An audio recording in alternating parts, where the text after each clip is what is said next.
Hey guys, this is Sonali, the Melodramatic Bookworm. Welcome back to my channel. Today I'm here with my January 2019 wrap-up. This is the first wrap-up video of 2019 and it sort of feels weird and it sort of feels like January rushed by too fast and we are in February already. And I know that this video is a little bit late, but things happened and work beckoned and I couldn't just shoot this video, but I finally did it and here I am with my wrap-up video. I read 15 books last month, 2 of which were audiobooks, and I'm very happy with it because apart from the 1 month last year in which I read 16 books, there wasn't any other month in which I was like, oh my god, I've read so many books, I'm so happy. So I'll be continuing the format that I used for my December wrap-up and I'll just be describing my reads in 5 phrases. That's easier for me to, instead of the long drawn out explanations and me spouting prose and whatnot. So let's see how this one goes. The first book that I read in January 2019 was All the Light We Cannot See by Anthony Doerr. This was actually a part of the 10 books that I wanted to read in 2018, but that didn't happen and I missed it just by a tiny window. But I like to think that I almost rectified it because I started the new year with this one and this is my first read of 2019. But the thing about this book is that I had way too many expectations as I went into it, and you know what happens when you go into a book with too many expectations, and that's what happened with this one. I was disappointed mostly because it didn't make me cry, because I'd heard a lot about how much this book is touching and it'll make you cry, keep a tissue box beside your bed whenever you're reading. But that didn't happen for me. All the Light We Cannot See is a story of a German soldier, Werner Pfennig, and a blind French girl who lives in Paris, Marie-Laurie. Werner lives in a mining town in Germany, and thanks to his affinity to fix electric and electronic devices, Werner and his sister find out more about the world that's outside the orphanage and what all is going on in there. But Werner, who is too thin and sickly looking, is soon drafted into the German army, much to the consternation of his sister. Marie-Laurie lives in Paris with her father, who has taught her to read through Braille and also how to make her way about by making her remember things that are there in the past. And this makes her self-sufficient on some level. But when news of German troops coming to occupy Paris comes across, then the father has to do something to save whatever is left of his family. What happens when Werner and Marie-Laurie's paths cross, intersected by a certain army official's quest to find a precious stone, forms the rest of the story. Will they be able to understand and save each other, or will the light go out of their lives, forms the story. For me, All the Light We Cannot See had a stunted writing style while sounding like a physics thesis paper, and I hate physics. It wasn't alluring or magnetic or intriguing. I got distracted very easily, and that's not something I like in a book. The narrative is too random at many places and looks hastily put together. It's way too unnecessarily descriptive in many places. But in places it was beautiful and even heartbreaking, which is why I've given it this rating. I give All the Light We Cannot See 3.5 out of 5 stars. My second read of January 2019 was Day and Night on a Milestone by Anand Krishna Panikar. I did a full video review of this book on my channel last month, so if you'd like to go ahead and check that out, I'll link it here as well as in the description box below. Day and Night on a Milestone is the story of Anand Krishna and Melissa, who meet online while still in school. How their love grows, changes and adapts to the changes that are happening around them forms the full story. For me, Day and Night on a Milestone was a mishmash of the Telugu movie Ye Maya Chesave and the Hindi movie Sadma. It lacks logic in many places and that's so annoying. It is a little condescending towards women and rape trauma. It has repetitive writing as if the author is trying to make sure that the reader has got the point,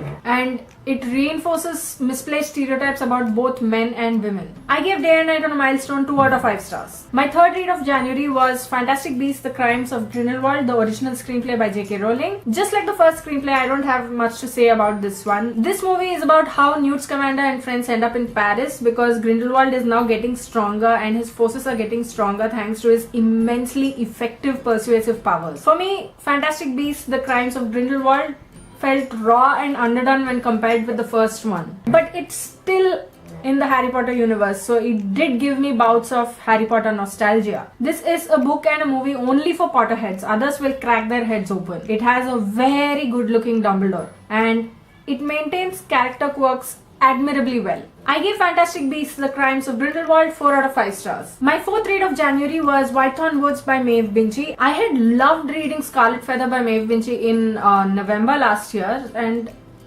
to pick up another book by this author whose writing I loved so much, I was seriously absurdly excited. Whitethorn Woods is a story surrounding people connected to the woods of the same name outside of a little town in Ireland called Rossmore. It is more like a collection of short stories with a character and each story being loosely connected with the other through the one common location that they are either annoyed with or enamored with. For me, Whitethorn Woods was as disconnected as a real collection of short stories. It was a tad disappointing. It has way too many characters and tracks that you'll probably forget by the time the next chapter starts. It is forgettable at worst and a one-time read at best. And Whitethorn Woods isn't Maeve Binchy's best work, even though I've read only 2 of her books so far. I gave Whitethorn Woods 3 out of 5 stars. My fifth book of January was The Giver by Lois Lowry. The Giver was one such book for me where it turned out to be so much more and so much better than what I actually expected it to be. And they say this is a children's book.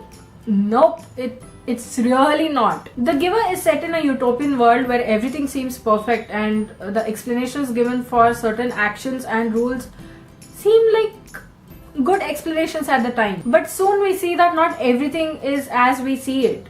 Underneath the exquisite carpet is a lot of dust that throws light on how actually the things are and what they ought to be. For me, The Giver was not just a children's book. It is a book from which everyone in today's world will be able to learn. It is easy to read. It is a warning to humankind about what could happen and how we should be prepared to face the consequences of our own actions. It is full of spine-chilling truths, and it will definitely figure in my top reads of 2018. I gave The Giver 4.5 out of 5 stars. My sixth read of January 2019 was a book called 33 Cecils by Everett de Maurier. 33 Cecils is a story of 2 murdered men and how their paths came to cross, told through their journals. I won't say much about this book in this video because I've already done a full video review for it, which I'll link here as well as in the description box if you want to go and check that out. For me, 33 Cecils, it was repetitive and dragged out. It was a bold mix of fiction and non-fiction. It was captivating if you ignore the repetition and the dragged out narrative. Nothing is convenient in here. Every plot point is there for a reason. The writing is completely relatable. I give 33 Cecils 3.5 out of 5 stars.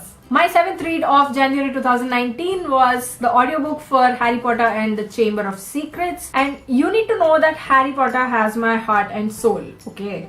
It is the one series that I will get unapologetically defensive about in a completely childish manner. And if taken to the extremes, I will tear up and threaten to not talk to you also. I'm that crazy about it. And listening to this audiobook brings back all the reasons why I love this series so much and so much more. For me, the audiobook of Harry Potter and the Chamber of Secrets was nostalgia, reliving the past, a reminder about why I love stories so much in general. It helped me appreciate the art of storytelling again. It's Harry Potter, period. I don't need to explain this point at all. Of course, I gave Harry Potter and the Chamber of Secrets, the audiobook, full 5 out of 5 stars. My 8th read of January 2019 was A Clash of Kings by George R.R. Martin. This is the second in the Song of Ice and Fire series. I started this way back in August, but I consider this a January read because I finished a major chunk of it in January. This book follows the events of A Game of Thrones, and in this book everything is crashing and burning. There are now 4 kings in the realm and each of them thinks that they are best suited to the throne. Valar Morghulis, they say, all men must die. The question is, who will die in this one? Will it be Robb Stark, the young wolf of Winterfell? Will it be Joffrey Baratheon, the teenage prince who has been crowned king after his father's death? The bloody git. Will it be Stannis Baratheon, Joffrey's uncle who learns of his true lineage? Or will it be Renly Baratheon, King Robert's youngest brother? You'll just have to read to find out. For me, A Clash of Kings was way too long. It took me 5 months to finish it. The writing is so fluid that I really didn't mind the length of the book and the time it took me to actually read it. It made me realize that George R.R. Martin is a different kind of literary genius. It made me apprehensive about picking up the next book because who knows when I'll finish it. A fantasy that's replete with sexist remarks, but then you keep in mind the setting and the time in which it is set and you'll be fine. I gave A Clash of Kings a full 5 out of 5 stars. My ninth read of January 2019 was The Painter of Science by R.K. Narayan. I wrote a full review of this book on my blog and I'll leave the link in the description box if you want to go ahead and check that out. The Painter of Science is the story of Raman, the painter in question, who is against love and relationships. He meets a social worker called Daisy who has her own qualms about falling in love. While Raman's thinking and perspective changes, Daisy's doesn't. And though their relationship takes baby steps forward and it looks like everything is falling into place, things don't turn out quite as well as Raman had hoped for. See, Raman is a selfish prick and Daisy puts people down like it's nobody's business. And these are just the smallest reasons why I didn't like this book at all. For me, The Painter of Science surprisingly disappointed and infuriated me. It had two of the most annoying characters of all time. It did have the potential, but it quite didn't live up to it in my opinion, and it's restraining me from buying more R.K. Narayan for some odd reason. And finally and most importantly, it broke my heart because this was a gift and I'm sad it disappointed me. I gave The Painter of Science 2 out of 5 stars. My 10th read of January 2019 was Ganga the Constant Goddess by Anuja Chandramouli. I won't go much into detail about this book because I've already done a full video review of it which went up on Tuesday. I'll leave a link to that video here as well as in the description box if you want to go and check that out. But I'll just say that this is a story of the river goddess Ganga from the time when she saved the world from the destroyer's wrath when his consort and soulmate Shakti met her demise, to the time when her own son Devavrata or Bhishma left the world. For me, Ganga the Constant Goddess was too descriptive with unnecessarily complicated words and sentence structures, and in many places the timeline lacked continuity. But the narrative becomes enjoyable just after the halfway mark, and I really think that Ganga is the perfect answer to the patronizing and unfair male gods. And in the second half, it does become fast-paced and continuous. I gave Ganga the Constant Goddess 3.5 out of 5 stars. My 11th read of January 2019 was I Am Always Here With You by Himanshu Rai. I have done a full written review on my blog for this book. So if you want to go check that out, I'll leave a link in the description box below. I Am Always Here With You is the story of Karthik and Ashima and of their love and how it sustains through whatever life throws at them. This includes a cruel twist of fate that makes them look at life in a manner that they didn't quite think that they would be looking at life from. For me, I Am Always Here With You has an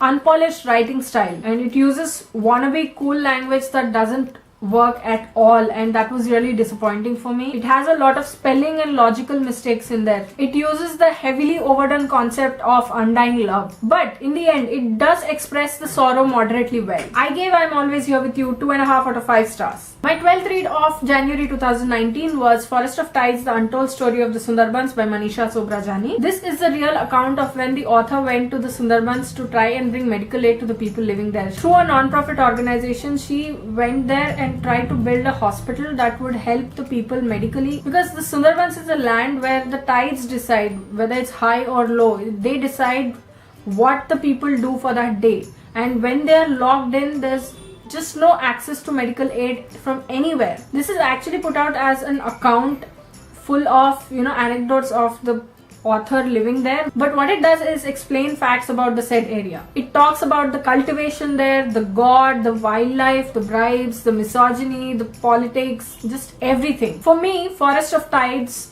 started off as an interesting account of the author, but soon became a Wikipedia of Sundarbans related facts. Points are repeated in many places and it feels forced, this repetition, and you know how annoyed I am with repetitive writing. The statistics and facts that are mentioned in this book are quite overwhelming. The narrative doesn't flow, but since it's informative, maybe one could ignore the lack of fluidity. I gave Forest of Tides 3 out of 5 stars. My 13th read of January 2019 was The Crows of Agra by Sharat Komaraju. Sharat Komaraju is one of my favorite authors of all time, and I simply couldn't keep one of his books on my shelves and not read it.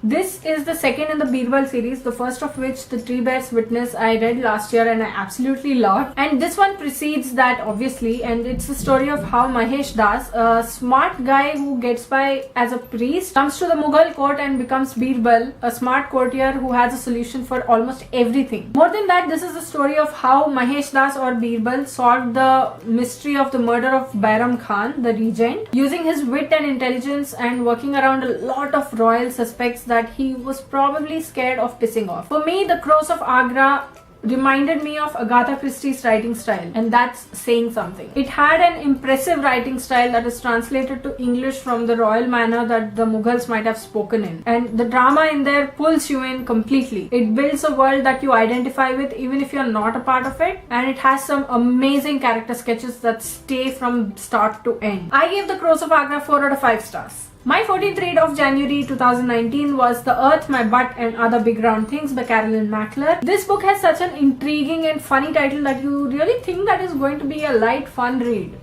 But nope. But this book, the story of an overweight girl, Virginia Streves, tells us about all the problems that people like Virginia face, not just from society, from their own families as well. So what she does is she decides that the fat girl code of conduct must be followed, otherwise people will shrink away from her, and sometimes she does see it happening, but sometimes she's oblivious to the fact that people are interested in her personality and not what she looks like. To be fair, her paranoia has good reason, because all people see is a person's size and how a person looks, and that is the problem with society, and that's sad. And this book is a resounding slap to all those people who think that a person's size makes them what they are, makes them who they are. Every body type is normal unless it affects one's health, and I don't think many people realize that, and many people even try to understand it if it's staring in their face. For me, this book was an amazing book on body positivity. It has a plus size protagonist for a change, something that I absolutely loved. It is full of the kind of humor that I enjoy immensely. And for those who are low in confidence, this is one book that will indirectly tell you how to gain more confidence. And it will choke you up without fail. I gave this book 4.25 out of 5 stars. My 15th and last read of January 2019 was the audiobook for Harry Potter and the Prisoner of Azkaban, and I don't think I have to say anything about it. Every time I listen to Stephen Fry narrating a Harry Potter book, I'm just transported into that world, and I am actually where he says the story is going. Plus, it helps that every Harry Potter book is like about a whiff of nostalgia, and like it's a pleasant punch to the gut. I don't have to say anything else, and I don't want to say anything else because I'm just basking in it. I obviously gave this book a full 5 out of 5 stars. So those were all the books that I read in January 2019. Which ones have you read? Which ones do you want to read? Which books did you read in January? Which books are you reading in February? Let me know in the comments below. I'd love to hear from you. If you'd like to buy any of these books, then please use my Amazon affiliate links in the description box below. The price remains the same for you, but I get a small commission off of every purchase that you make, so help a creator out. If you like this video, please like, share and subscribe. I'm so close to 550 subs, which I really want to reach before my first booktube anniversary, so please help me out. Thanks for watching. I'll see you in the next video. Until next time, keep reading, keep watching, and add melodrama to your life.